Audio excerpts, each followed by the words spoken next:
박현님 같은 경우는 이제 예전에 다른 곳에서도 이제 치료가 재활 치료, 이제 운동 치료가 다 끝난 상태였지만 이제 근력적인 문제가 아니라 이제 근육의 이제 어떤 힘에 대해서 밸런스가 맞지 않기 때문에 여전히 낙상의 위험이 있었습니다. 그래가지고 저희가 이제 정밀 검사를 통해서 그 낙상에 대한 위험에서 가장 큰 원인이 특히 노인들 가장 중요한 이 바로 이 뒤쪽 근육이라는 우리 햄스트링 쪽의 또 강화를 통해서 현재에서 많은 진전을 보여주고 있는데요.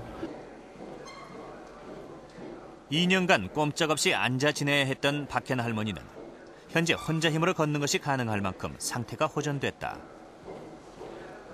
다리를 올리도 못했고요. 끌고 다녔죠. 많이 올라가고 또 다리 힘이 좋아졌어요. 힘이 많이 좋아졌어요.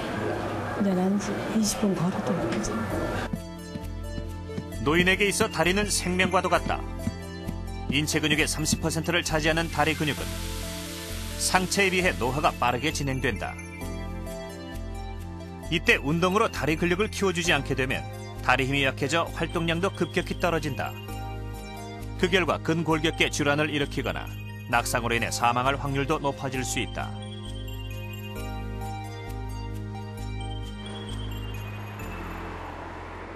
그렇다면 노인의 다리 근력 강화에는 어떤 운동이 효과적일까? 안양에 있는 한 경로원, 숫자 태극권 수업이 한창이다. 내 나이까지 쓰는 거예요. 내 나이까지. 내가 나이 70이면 70까지 쓰셔야 돼. 1부터 나이만큼의 동작을 무릎을 굽혔다 폈다 하며 멈추지 않고 계속 이어서 하는 이 운동은 노인의 체력과 근력 그리고 유연성을 강화시켜준다. 한림의대 가정의학과 윤종열 교수팀은 현재 주로 앉아서 지내는 노인이 많은 경로당을 중심으로 숫자 태극권을 가르치고 있다. 운동 방법이 쉬울 뿐만 아니라 전신의 근육과 관절을 움직이기 때문에 운동량도 커서 노인들에게 인기가 좋다. 삼자 돌릴 적에 이렇게 흔드니까 이렇게 몸이 잡히는 게 좋아요. 특히 다리가 더 약한 노인들에게는 미국 노화연구소에서 권장하는 하지 근력 운동을 추가로 실시했다. 발 뒤꿈치 서기나 한 발로 서서 버티기와 같은 동작을 반복하는 이 운동은 노인의 어지럼증을 줄이고 낙상을 예방해서 좋다.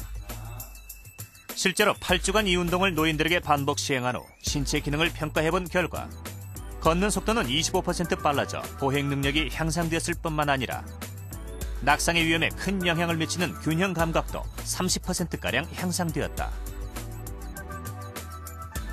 노인들에게 가장 중요한 일상생활 수행 능력, 다시 말하면 옷 입기, 목욕하기, 밥 먹기, 대소변 보기, 화장실 출입하기, 또 어디 이웃 마실 다니기 이런 것들이 하지 근력이 약한 경우는 불가능해집니다. 그런 경우는 대개 우리가 하지 근력 그 힘을 체크를 해가지고 그게 다른 사람보다 평균 이하로 떨어지는 분들은 그 다음 해나 2, 3년 후에 사망 확률이 아주 높은 걸로 확인이 되어 있기 때문에 그런 분들은 다리 근력 강화를 시킴으로써 오히려 사망률을 줄이고 질병의 위험성을 줄일 수 있다는 것이지요.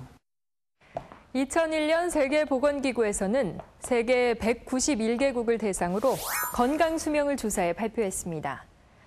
건강수명이란 병들어 누워 지낸 기간을 제외시킨 실제로 활동을 하며 건강하게 산 기간을 말하는데요. 지도에서 짙은 파란색을 띤 곳은 건강수명이 가장 긴 국가들로 1위는 일본, 2위는 호주, 3위는 프랑스 순으로 나타나고 있습니다. 그렇다면 한국인의 건강 수명은 몇 번째나 될까요? 이웃나라 일본보다 훨씬 흐린 하늘색을 띠고 있는데요. 무려 51위, OECD 국가 중 최하위입니다. 단순히 오래 산 기간을 뜻하는 평균 수명만을 놓고 보면 한국은 78세로 여느 선진국과 별 차이를 보이지 않습니다. 하지만 건강 수명은 65세로 무려 13년이라는 큰 차이를 보이는데요. 결과적으로 한국인은 노후에 평균 10년 넘게 병상에서 누워 지낸다는 뜻입니다. 오늘은 어버이날입니다. 부모님께 건강히 또 오래오래 사시라는 말씀들 아마 많이 전하셨을 겁니다. 한국에서는 나이 드신 부모님을 무조건 편하게 모시는 것이 효도라고 생각하는 경향이 있습니다. 하지만 전문가들은 이것이야말로 건강 수명을 단축시키는 지름길이라고 지적하고 있습니다. 약간은 번거롭고 불편하더라도 노인 스스로 움직이면서 생활하도록 하는 것이 오히려 노년에 병들어 누워 지내는 시간을 단축시키는 최적의 방법이기 때문입니다. 최장수국 일본 역시 와상노인, 즉 누워 지내는 노인의 증가가 사회 문제였다. 히로시마현에 위치한 미츠기 마을. 이곳은 누워 지내는 노인 수가 다른 지역의 7분의 1 수준으로 매우 적다. 지난 30년간 공립 미츠기 병원에서 실시한 와상노인 방지 대책 때문이다. 와상노인 제로 작전이라는 이 운동은 장애 증세가 가벼운 고령자들을 과도하게 돌보기보다는 재활을 통해 자립하게 하는 것이 목표다. 뇌졸중 예방과 골절 예방은 와상 환자 제로 작전의 첫걸음입니다.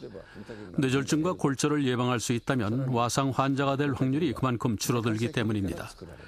와상 환자는 노인들을 누워서 지내게 했기 때문에 생기는 것이죠. 그 점을 중요시해야 합니다. 와상 환자들을 위한 재활 치료는 매일매일의 생활 속에서 자립 의지를 갖게 해주는 겁니다. 그래서 장애를 가진 사람에게 다른 사람이 전부 다 해주는 것이 아니라 본인 스스로의 힘으로 생활하는 것이 와상 환자를 줄이는 방법입니다. 먼저 태어난 노인 환자의 재활 치료는 필수적이다. 2년 전 뇌졸중으로 쓰러졌던 기요코 할머니 역시 치료사로부터 교육받은 대로 꾸준히 재활 연습을 해왔다. 걷는 운동은 물론 젓가락질부터 옷 갈아입는 연습까지 다양한 재활 훈련 덕분에 현재 할머니는 독립적인 생활이 가능해졌다. 처음엔 손이 전혀 펴지질 않았어요. 하지만 펴려고 애쓰고 노력하니 결국 손이 펴지더군요. 딸애가 미용실을 하는데 수건이 많이 있잖아요. 지금 제가 집에서 수건을 직접 갠답니다. 이 모습을 보고 딸애도 몹시 기뻐하더군요. 일본 호생성에서는 누워 지내는 노인 줄이기에 관련된 책자를 발간했다. 와상노인 방지 10개 조항을 명시한 이 책은 특히 노인과 함께 사는 가족의 역할에 대해 강조하고 있다. 노인 스스로 최대한 움직이도록 유도해야 하며 자립 의지를 심어주는 것이 중요하다는 내용이다. 와상노인 제로 작전에서는 퇴원 후 환자의 방문 간호 역시 필수적이다.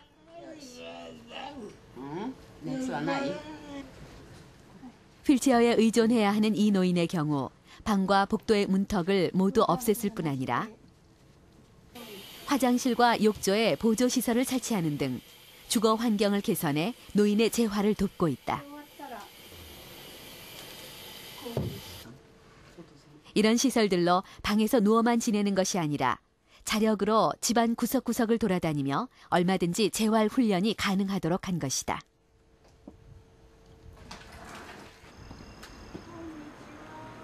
(10년) 전 대퇴부 뼈가 부러져 입원했던 모리미츠 할머니 역시 현재까지 방문 간호를 받고 있다.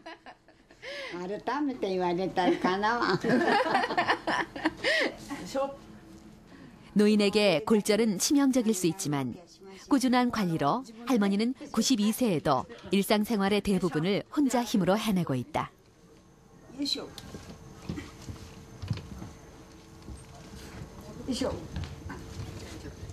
딸과 함께 살고 있지만 결코 의존하는 법이 없다.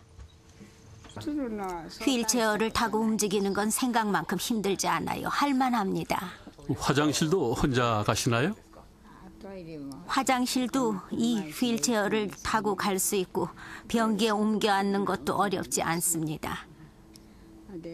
일을 보고 나면 다시 돌아올 수 있습니다. 어머니께서 오늘 아침에 지금 입고 있는 옷을 입고 싶다고 하셔서 꺼내드렸더니 혼자서 입으셨습니다. 노인 인구의 증가 추세에도 불구하고 와상노인 제로 작전으로 미치기의 와상노인 수는 20년간 3분의 1로 크게 감소했다. 처음부터 와상 환자가 되지 않도록 하는 것. 그리고 비록 병에 걸려도 와상 환자에 이르지 않도록 하는 것이 가장 중요합니다. 몸이 좀 불편하더라도